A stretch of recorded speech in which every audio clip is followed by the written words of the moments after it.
Like I said, as a former player,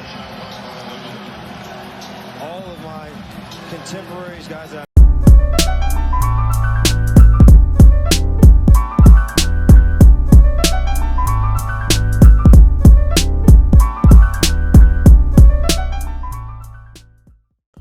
What's going on there, guys? We back with another one, and the reactions are rolling in, man. The Los Angeles Lakers have defeated the Memphis Grizzlies.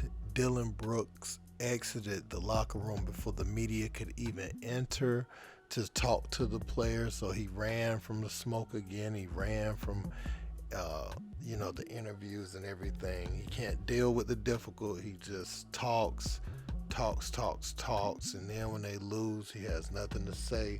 We got Shannon Sharpe talking about it, and he put up a tweet. He said, "Good thing Grizz and Ja aren't worried about the West, or they would really be in big trouble. Someone tell Bane I'll bet him and Mill there won't be a Game 7 this year in Memphis."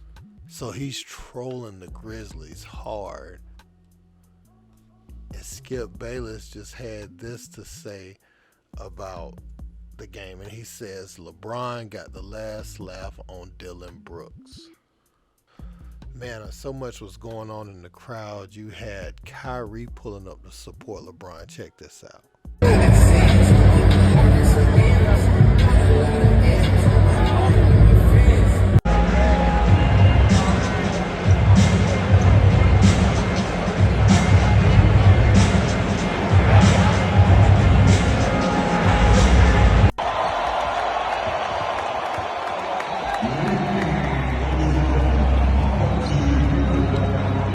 Then you had Robert Horry and Big Game James talking about everything that transpired and showing their excitement.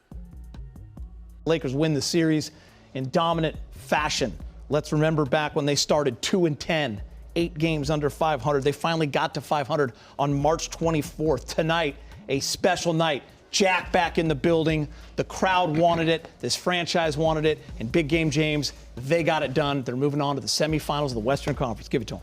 I want everybody to send me in a nice little worthy clap because these guys did what they were supposed to do at home. I lost my voice because we've been screaming watching the game. So much fun. The way the Lakers season started, 2-10. I think they had a percentage of, 0.3 or something like that to even make the playoffs. For them to not fold, because it would have been easy to just lose confidence with all the injuries and the record and all that, and have to play in, having to fight. But man, they showed some courage and putting their attitude in the right place and developing a team and picking at the right time.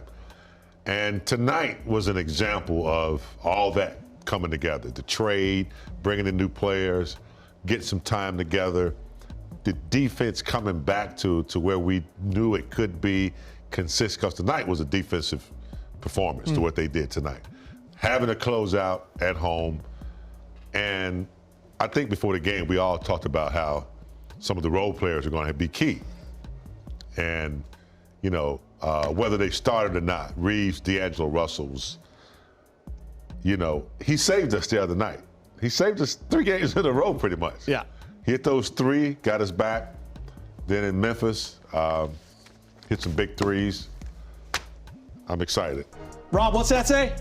Largest win by a 7 seed. What's the headline, Rob? It says, "Whoop that trick." And if y'all don't know what that means every time Memphis Grizzlies win a game, they have this song that comes on. It's called "Whip That Trick." Mm-hmm. What movie was that from? Don't know. Can't say it on TV. So the largest margin by far in the history of the NBA by a 7 seed, 40 points, 125-85. In the pregame show, we had a cool segment at the end there where we talked about some of the great Game 6s in Laker history. I want to put this one right there, at least for us in our 11 years that we've all been together. That was probably the most fun we've had watching a game. There are so many heroes to talk about, guys, individually, But let's talk about the team defensively, Rob. I'll let you go first. I mean, talk about setting the tone. Active hands, steals. AD was the best defensive player in the world tonight, without a doubt. When you think about defensive dominance throughout the history of the NBA, what AD did tonight has to rank in the top 5. Might be the top 3, because he was able to control the paint, he was able to block shots, he was able to get steals, and sometimes when a guy gets an early foul, he kind of backs off.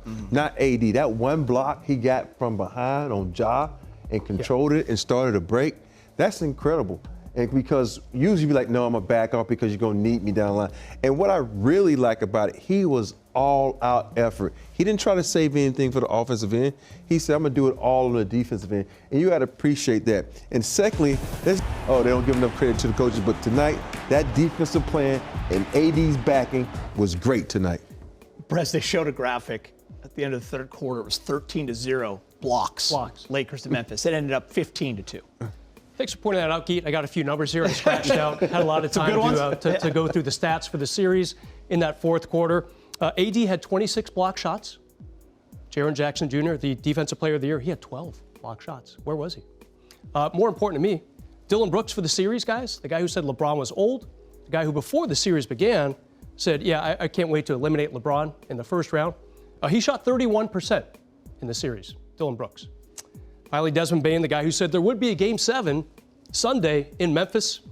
He was 5 for 16 tonight. Give it to him, Brez. That's all I got. Give it to him, Brez. You gotta say those 3 words. Whoop that.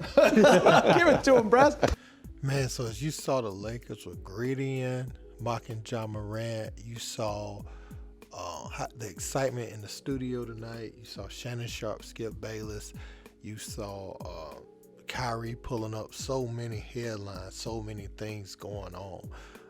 But now the Lakers get a little bit of rest and they await, the winner of Golden State and Sacramento. So this helps the Lakers that Sacramento was able to push that series out a little bit longer. These guys get some rest, and we're looking forward to a good series, whoever wins. But hey, man, don't forget to like, share, and subscribe. Until next time, peace.